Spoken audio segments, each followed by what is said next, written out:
Okay, what I'm about to do is this is the bottom of a pant leg, and it's not tight at all. And so what I'm gonna do is open this up a little bit and pull the elastic so I can make this tighter around my ankle.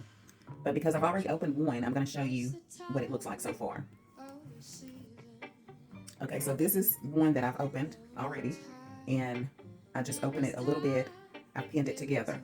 But the most important thing you want to remember when you have elastic in something is to place your pins in there to hold the elastic. I did not make this myself, so I don't know if they have stitched the elastic to the garment. But because I've already opened this one, I do know what it's like on the inside.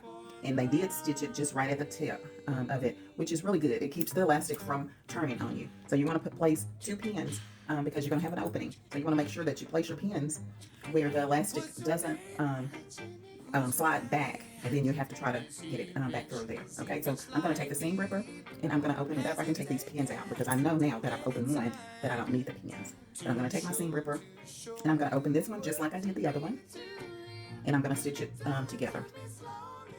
So with this project, all I'm going to need is some pins, of course, my seam ripper, scissors, and I'm going to need my sewing machine. You can hand stitch this, but I wouldn't recommend hand stitching it. I have a sewing machine, so of course I'm going to stitch it together with the sewing machine. So I'm going to take my seam ripper now, open this up just like I did the other one. And so just be very careful not to get your fabric. This is stitched right at the tip, right at the tip. So normally you want to take your seam ripper down in this direction, but I actually have it turned this way. So you need to be very careful not to get your fabric and I'm just breaking the threads apart.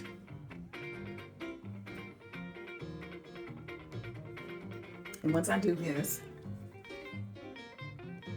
then I can get my seam ripper down into here.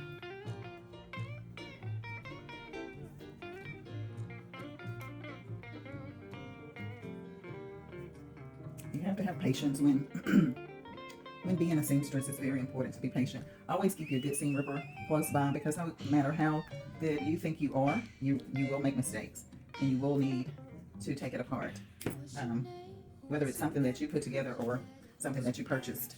So I think I've gotten most of these pulled, and I can take my seam ripper down here, and I'm just going to poke it down in a few places until I get an opening. They have this stitched really, really good. Okay, I have gotten it open enough where I can just pull it, because this is really sewn well. They didn't want this elastic to move at all, but it's not tight enough for me. So, and these are just some pants that I mean, they're not, I think I picked these up at Walmart. Okay, and as you can see, I got a hole. I ripped a hole, but it's totally fine. And see, they have it stitched right at the tip. And I have a video on my YouTube showing you how to do this to keep it from turning on you. So now, what I want to do is go on this side.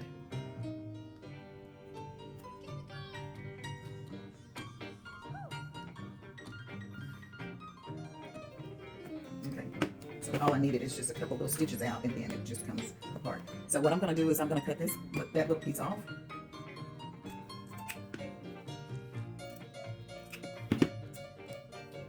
And I'm going to put the two ends together, and I'm going to pin those. And I'm going to go down about a ½ inch and stitch. Make sure you remove all your thread, because you don't want that to get into your sewing machine. So I'll go down about a ½ inch or so and make me a zigzag stitch, because you are sewing elastic and you want it to be able to stretch and not break. The thread would break if you do a straight stitch. So let's put a couple of pins in it and get it ready to sew.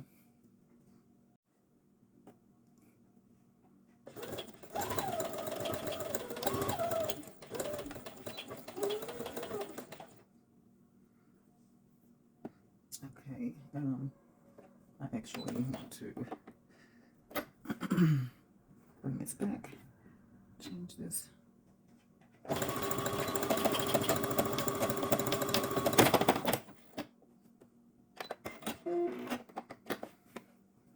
Okay, I didn't mention this, but I am using a baby lock, and oops, My kids bought me this with this little case right here.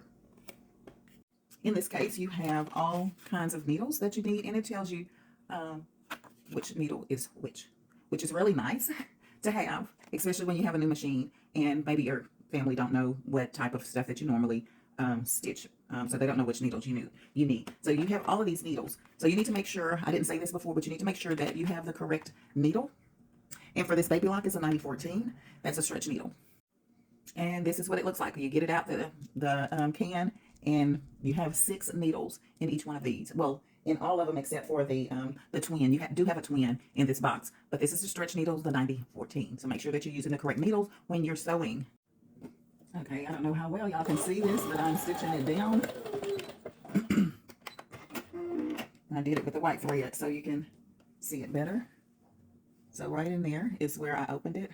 You want to use your zigzag stitch so it can still stretch. So if you have any questions, just put them in the comments. Thank y'all so much.